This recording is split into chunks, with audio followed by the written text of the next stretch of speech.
अलीशा नाम का मानी क्या है? अलीशा नाम का मतलब होता है खुदा की तरफ से महफूज। अलीशा नाम वाली लड़कियां शुरू से ही बहुत खूबसूरत और फरमानबरदार होती है।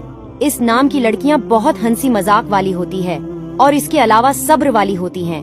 अलीशा नाम वाली लड़कियों में खास बात ये होती है कि वो अपनी मीठी बोली बोल के कैसी से भी अपना काम निकलवा लेती है और अपनी करियर पे पूरा ध्यान देती है। नंबर 2, सैमा नाम का मानी किया है। सैमा नाम का मतलब होता है पेशानी, चेहरा, माथा, अलामत।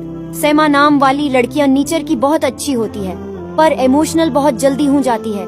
छोटी छोटी बातों पर रोने लग जाती है। सैमा नाम वाली लड़कियां बहुत ज्यादा सफ दिल होती है। ये दूसरे लोगों के बहुत ज्यादा मदद करती है।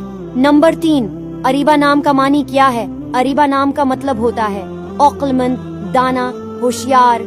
अरीबा नाम वाली लड़कियां बहुत अच्छी और बाअखलाक होती हैं। उस नाम वाली लड़कियां दूसरी लोगों की बहुत ज्यादा मदद करती हैं। अरीबा नाम वाली लड़कियां बहुत ज्यादा ज़हीन होती हैं। उस नाम वाली लड़कियां लालच बिल्कुल नहीं करती। आप भी अपना नाम कमेंट करें और हमें फॉलो करें।